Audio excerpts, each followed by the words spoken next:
de transférer M. Laurent Gbagbo à la haie, parce que sachez que ce n'est pas le gouvernement qui l'a transféré. Nous n'avons aucune capacité d'influencer les magistrats de la CPI. Quand la CPI décide de transférer M. Laurent Gbagbo à la haie, qu'est-ce que vous voulez que nous disions? M. Ouattara n'a pas d'argument pour dire nous sommes dans un processus de réconciliation. Vous voyez, le FPI est au gouvernement, ils vont aller à l'Assemblée nationale, permettez que la réconciliation se fasse. Alors, je pense que ça a été une erreur de ne pas aller au gouvernement. Aux dernières nouvelles, la CPI, comme vous le savez, a décidé d'élargir son champ d'investigation pour s'intéresser aux événements depuis 2002. Est-ce que ça vous inquiète? Je voudrais juste surtout que vous avez assumé la rébellion. Justement, oui, sur le même thème, justement, comme ça a été étendu, on vient de parler de Laurent Gbagbo, qui est donc soupçonné d'être co-auteur de crimes, co-auteur indirect de crimes durant cette crise. Vous êtes le chef des FN, les enquêtes remontent jusqu'en 2002. Est-ce que vous ne craignez pas d'être mis en cause comme co-auteur indirect de la même façon que l'est M. Laurent Gbagbo actuellement? Comme disent les latins, non timide, je n'ai aucune crainte. C'est le gouvernement, et je l'ai dit depuis 2010, qui a demandé que la CPI vienne faire des investigations. On ne peut pas être contradictoire. On demande à la CPI de faire des enquêtes, ce n'est pas contre quelqu'un. On demande de faire des enquêtes impartiales. Donc, si la CPI, au terme de ces enquêtes, en venait à inculper quelque personnalité que ce soit, cette personnalité devra répondre. C'est mon point de vue. Et je suis serein parce que je considère que la justice de la CPI est une justice impartiale. Les Nations Unies ont condamné quelques comme zones, je crois. Vous êtes leur chef. Oui. Bien sûr, j'ai assumé la responsabilité de secrétaire général des Forces Nouvelles. Certains, effectivement, ont été condamnés, je le sais, mais je demeure serein parce que ni le niveau des crimes, ni l'origine des crimes ne sont comparables.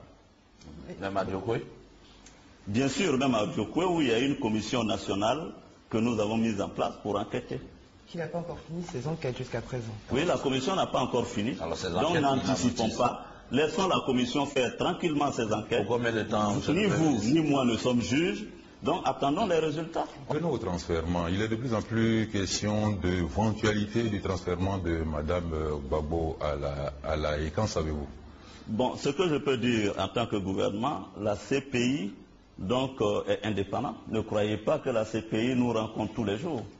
Alors donc nous savons que des enquêtes sont faites, nous savons que des éléments sont recherchés. Maintenant, pour l'heure, je n'ai pas encore entendu dire que Mme Gbagbo était, comment on appelle, inculpée. Nous attendons de voir. Mais vous attendez certainement que cela peut arriver. Mais dans un gouvernement qui compte un ministère de la femme, de la famille et de l'enfant, est-ce qu'il n'y a pas une certaine émotion à avoir vis-à-vis d'une famille qui risque d'être décapitée à ce niveau? Mais écoutez, je dis que la CPI est en train de faire ses enquêtes. Elle n'a pas encore achevé ses enquêtes. Rien ne vous dit que la CPI a décidé de transférer Mme Simone Gbagbo. En tout cas, je n'ai pas encore les éléments. Ceci dit, vous savez, on oublie trop vite aussi que la Côte d'Ivoire est sortie d'un traumatisme où il y a eu 3000 morts. Les États-Unis, qui ont eu un peu moins de 3000 morts le 11 septembre 2002, n'ont pas encore fini de faire son deuil de ces morts.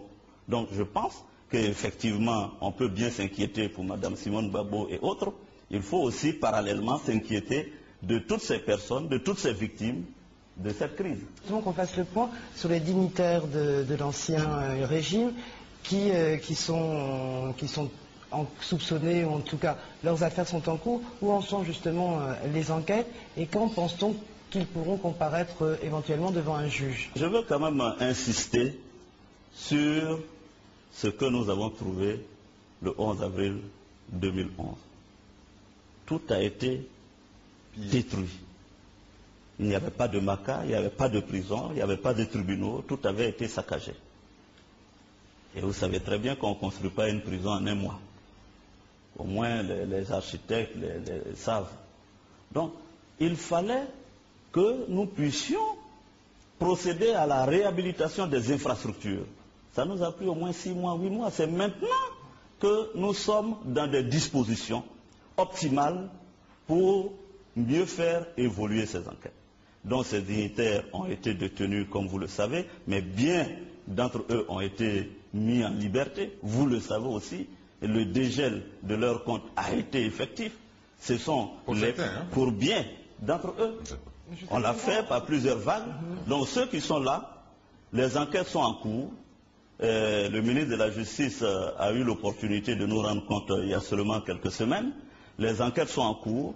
Quand on aura fini, on sera transparent avec les Ivoiriens. On leur dira ce que nous entendons de faire et les procès, évidemment, suivront. Et ceux qui sont en exil? Écoutez, ceux qui sont en exil, je sais bien que des mandats... Ils attendent un signe du gouvernement.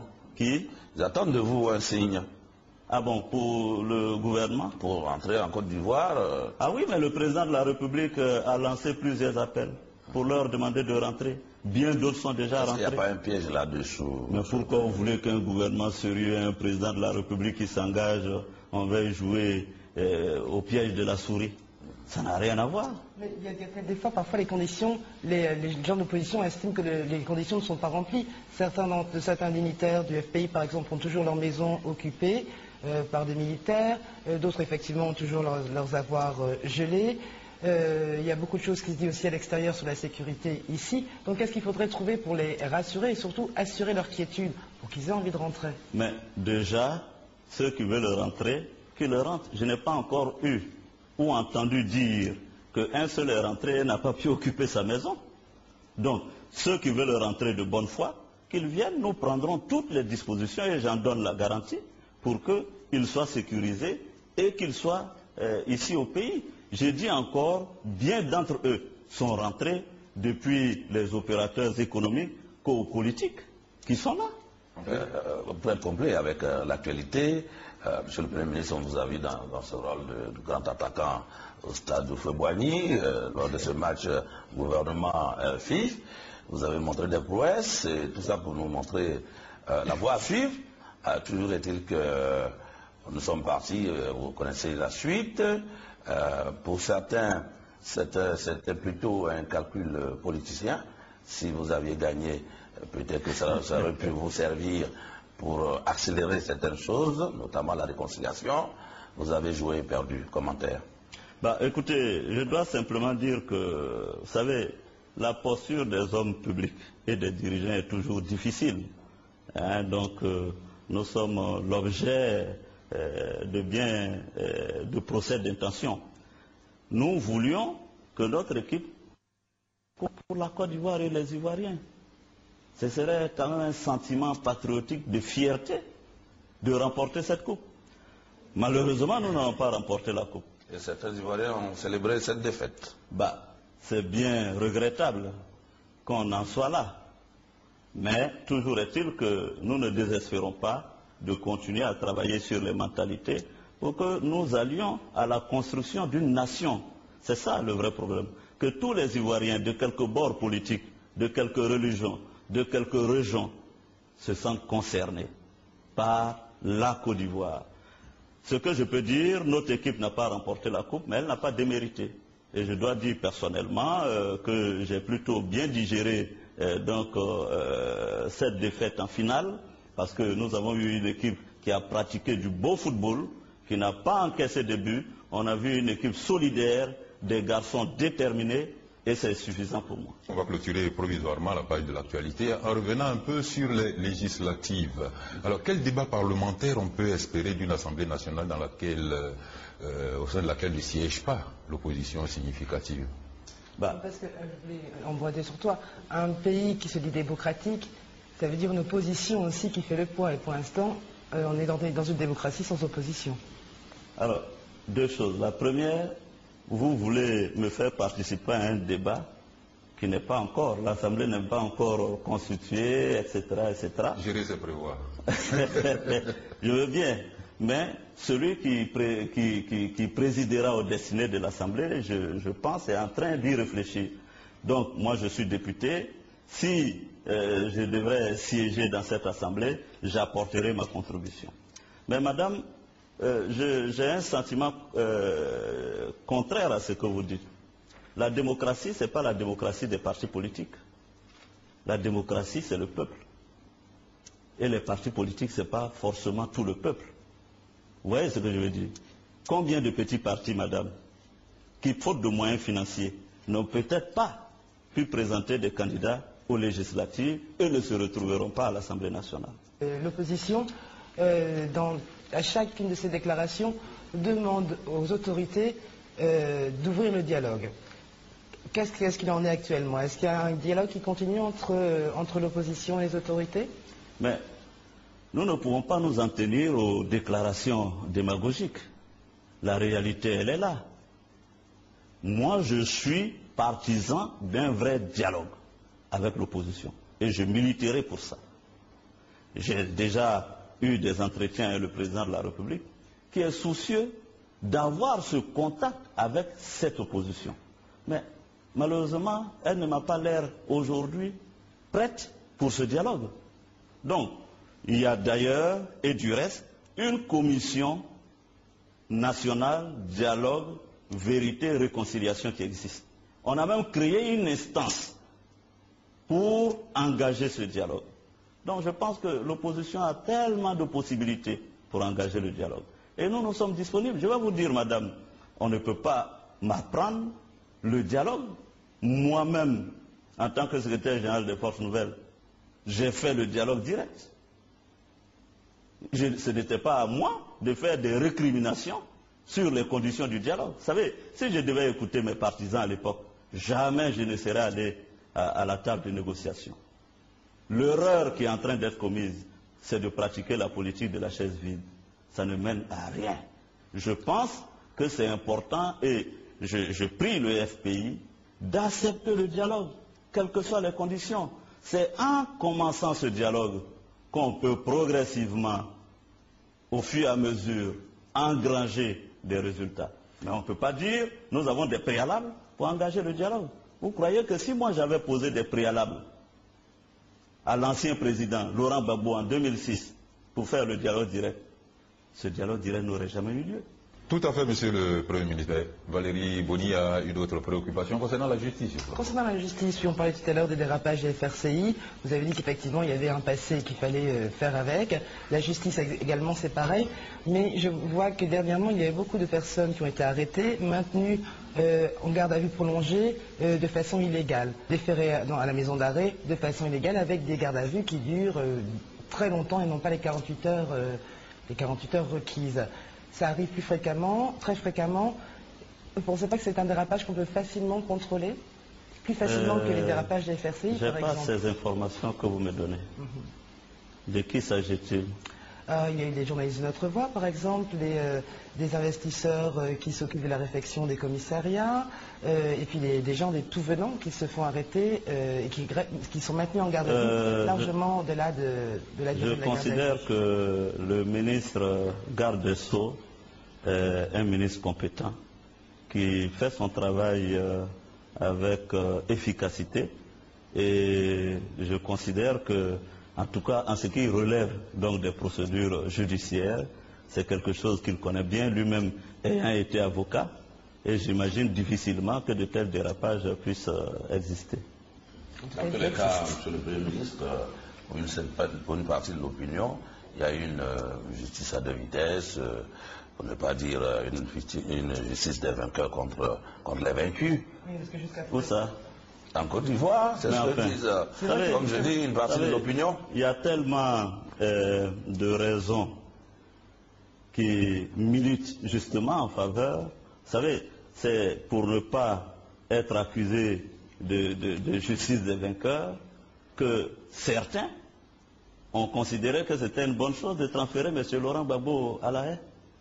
Au moins, on ne dira pas que cette justice est partiale et qu'il aura donc le traitement dû à un prisonnier de son rang et qu'il aura une justice traitée avec équité.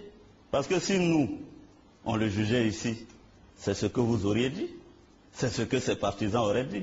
Donc je pense qu'il ne faut pas systématiquement dénigrer ces institutions. Notre justice, je vous l'ai dit, a eu des difficultés au-delà des infrastructures, mais aussi au-delà des ressources humaines. Nous sommes en train de construire notre justice. Il faut encourager le ministre garde des Sceaux dans cette entreprise et je suis convaincu que les choses iront de mieux en mieux. Voilà, nos encouragements au ministre de la Justice, garde des Sceaux, mais quand même quelques préoccupations demeurent relativement aux législatives. Il a été annoncé qu'il y a eu des fraudes, et donc on est reparti à des partiels pour le plus grand nombre de circonscriptions. Et puis on s'est arrêté là. Mais quand il y a des fraudes, quand on fait voter des morts, on doit rechercher les coupables. Vous savez, le principe de la séparation des pouvoirs existe dans notre pays. Le gouvernement n'est pas chargé d'organiser les élections. Il y a une commission électorale indépendante qui organise les élections. Le juge de ces élections, c'est le Conseil constitutionnel. Et je m'interdis, en tant que chef d'une institution, de porter des jugements de valeur sur une autre institution. Je considère que le Conseil constitutionnel a fait son travail et a bien fait son travail. La preuve des circonscriptions a été annulée.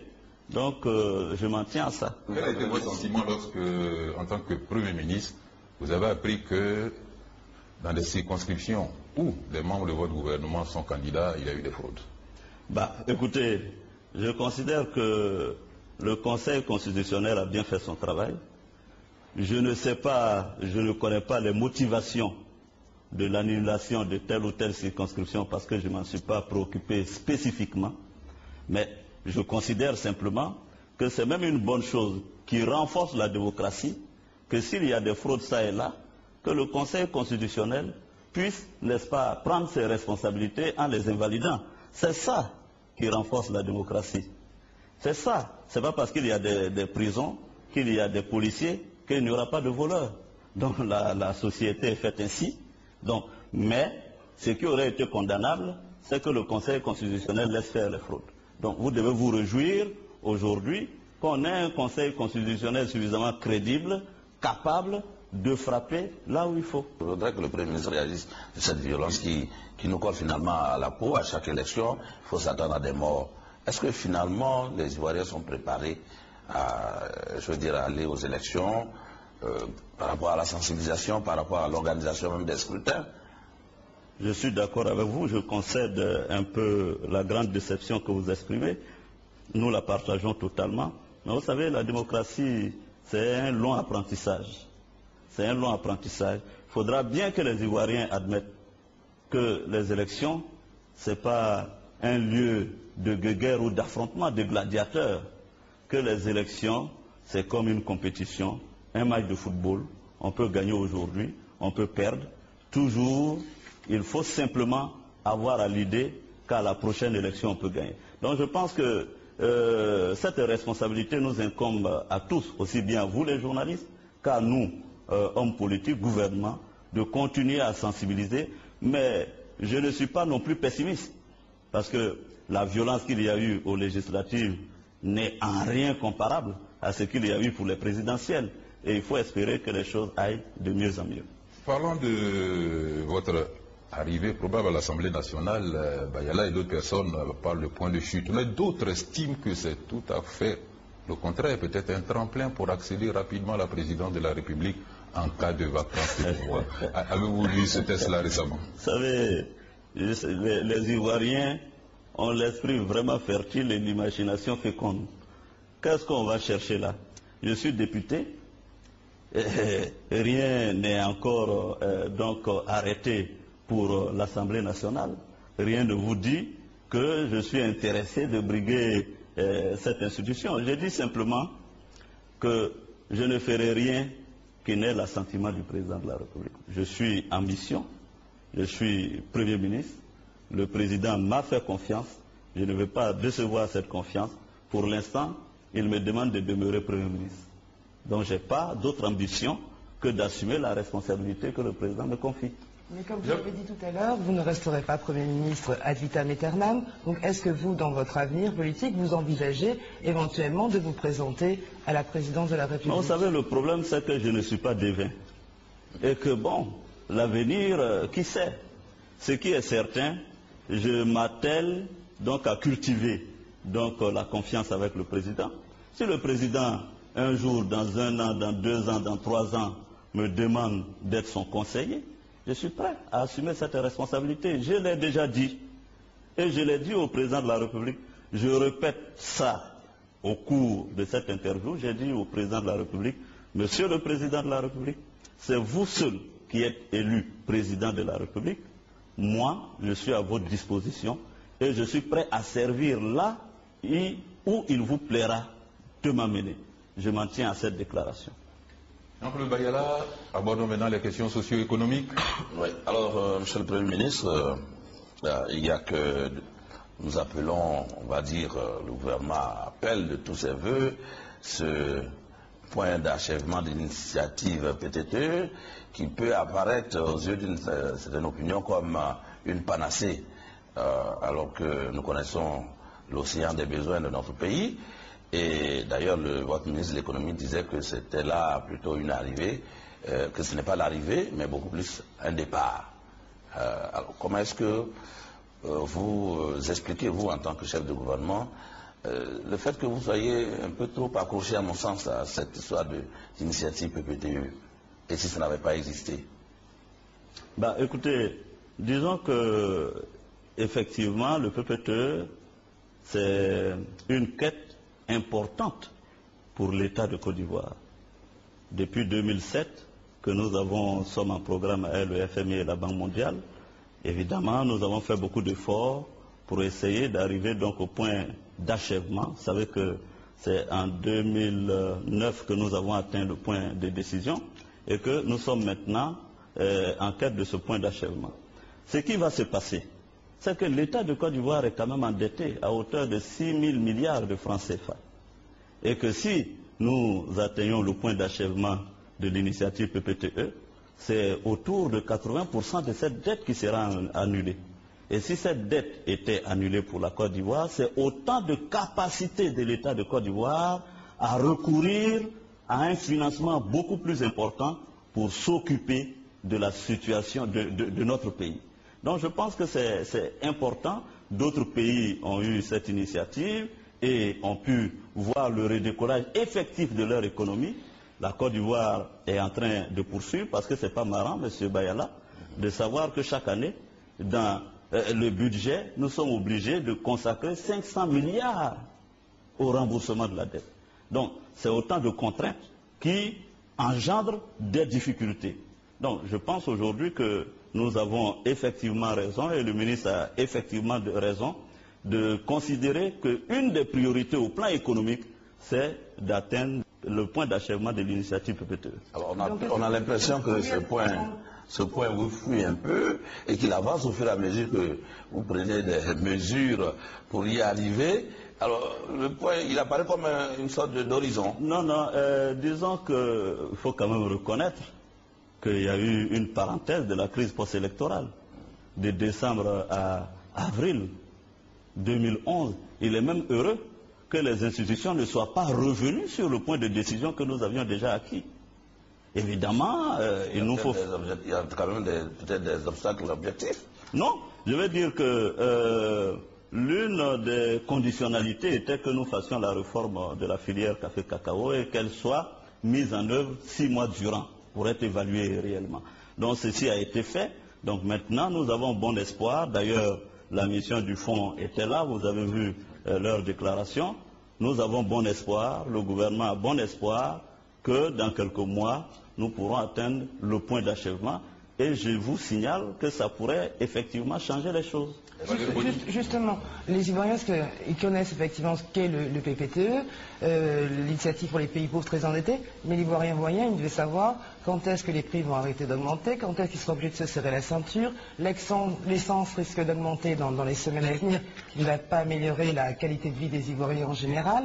Donc quand est-ce que les choses vont commencer vraiment à se sentir dans la population? Je complète en disant que je crois que l'autre conditionnalité pour atteindre ce point d'achèvement, c'est les efforts mis pour lutter contre la pauvreté. Tout à fait. Or, les exemples que donne là nous... Il faut séparer les deux choses. Effectivement, nous sommes face à une situation de crise économique et financière. Je vous dis que nous avons pris la Côte d'Ivoire le 11 avril 2011. La Côte d'Ivoire était au bord de la faillite. N'eût été les soutiens que nous avons eus, la Côte d'Ivoire n'était presque plus en mesure de payer les salaires des fonctionnaires. C'est dans cette situation que nous avons pris le pays. Heureusement, avec les efforts faits par le gouvernement, il n'y a pas eu rupture dans le paiement des salaires. Parce qu'il faut savoir d'où nous venons. Mais nous étions dans une situation où on n'avait plus de ports, les ports étaient sous embargo, il n'y avait même plus de banques, etc., etc. Les circuits de distribution étaient déglingués, désarticulés. Et c'est en quelques mois que nous avons déjà commencé à travailler. Et c'est quasiment en un trimestre que nous avons monté un budget pour qu'il soit adopté en décembre 2012. Vous savez très bien que les institutions financières internationales avaient projeté le taux de croissance de notre PIB à moins 8%. Et que c'est parce que le gouvernement s'est mis à la tâche avec un président de la République rompu aux arcanes économiques et financières que nous avons réussi à monter la pente pour finir en décembre 2011 avec un taux de croissance de notre PIB de moins 4%. Et je suis convaincu que le meilleur est à venir puisque les mêmes spécialistes projettent notre taux de croissance à 8% en 2012. Donc ça veut dire, évidemment, nous avions espéré faire mieux au niveau de l'inflation. Malheureusement, ça n'a pas été. C'est dû au fait, évidemment, que les circuits de distribution n'ont pas fonctionné du fait de la crise post-électorale. Donc nous sommes à une inflation d'autour de 5%. Mais nous sommes convaincus que cette année, cette inflation, nous allons la juguler à autour de 2%. Sachez que la moyenne dans la sous-région, c'est autour de 3%. Donc ce que je veux dire, c'est que le gouvernement est conscient, et ce n'est pas au président Alassane Ouattara que vous apprendrez comment jouer sur les mécanismes économiques pour améliorer la situation financière de notre pays. Donc nous sommes en train de travailler, et je pense que cette année, les choses vont aller pour le mieux. Mais quand vous parlez de l'augmentation des produits sur les marchés, mais c'est dû à une conjoncture internationale qui n'est pas forcément nationale. On a quand même le prix du baril du pétrole qui est à $106 aujourd'hui. Ce sont des difficultés supplémentaires de voir le cours du baril du pétrole augmenter. Nous avons été déjà en 2008 confrontés à une situation pareille que nous avons gérée avec les mécanismes de stabilisation des prix au niveau de la pompe.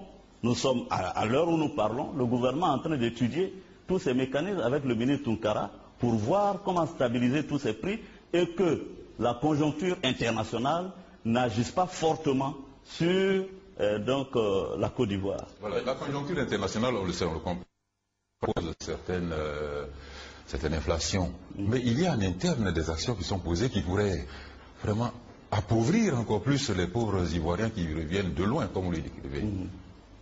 Les mises en chômage technique par masse, plus de 300 la RTI, à la Sotra, au port. Vous pensez d'abord à vous-même. Il y a des cas pratiques quand même. Permettez que c'était pour compléter. Oui, allez-y.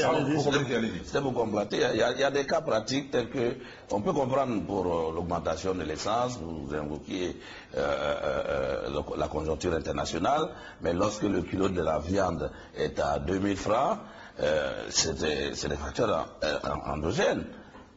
On peut quand même agir sur ça. Lorsque le prix du riz augmente, ça veut dire qu'au plan national, malgré tous les bas-fonds que nous avons, nous ne sommes pas encore capables de satisfaire à nos besoins nationaux. Je pense qu'on peut agir là-dessus, monsieur le Premier ministre. Vous avez parfaitement raison, et je suis d'accord avec vous. C'est pourquoi d'ailleurs, si vous avez bien suivi le conseil des ministres de la semaine dernière, ou il y a 2 semaines, nous avons adopté un plan d'urgence pour le riz. Parce que vous dites, nous avons des bas-fonds, mais je peux vous dire que, évidemment, il faut que l'État puisse investir dans les infrastructures, l'aménagement de ces bas-fonds pour faire la promotion de la culture du riz. Parce que l'État, malheureusement, continue encore d'importer du riz en Côte d'Ivoire. Donc l'objectif, justement, c'est de parvenir en 2015, selon le plan que nous avons adopté, 2015-2016, à l'autosuffisance, n'est-ce pas, en riz, en Côte d'Ivoire. Donc je suis d'accord avec vous, c'est pourquoi je dis que le gouvernement est au travail. Mais nous héritons d'une situation où la Côte d'Ivoire était au bord du gouffre. Ça aussi, il faut l'admettre. Vous ne pouvez pas parler de perspective sans faire un diagnostic. Et le diagnostic, c'était quoi? C'est justement qu'on n'avait pas de politique cohérente sur toutes ces questions. Aujourd'hui, nous avons, avec le ministère du Plan, donc, élaboré ce qu'on appelle le plan national de développement quadriennal, qui prend en compte toutes ces préoccupations que vous évoquez. Aussi bien le développement donc, du vivrier en Côte d'Ivoire, aussi bien la question, vous avez parlé de la viande et tout ça, etc. Donc il y a des programmes que nous avons donc élaborés. Le plan national de développement quadriennal sera adopté et donne des solutions à court, moyen terme à ces problèmes que vous posez. D'accord. Monsieur le Premier ministre, je disais donc, comment on peut expliquer cette avalanche de mise en chômage technique alors qu'on a promis 200 000 emplois? Je crois que la situation à la RTI est bien particulière. Spécialement, oui, pas la RTI spécialement. Je sais que ça vous préoccupe puisque vous êtes de la maison. Je vais vous répondre et j'en reviendrai aux autres. Mais je pense que le ministre de la Communication a trouvé une situation bien singulière à la RTI. Évidemment, il y avait un personnel, semble-t-il, pléthorique. C'est une société d'État de type mixte. Une société, c'est de faire du profit. Alors, évidemment, quand il y a un trop-plein de personnel à se tourner les pouces, M. Thomas Bahenchi ne pouvait pas soutenir ça. Il fallait mettre de l'ordre, il fallait restructurer. C'est ce que les nouvelles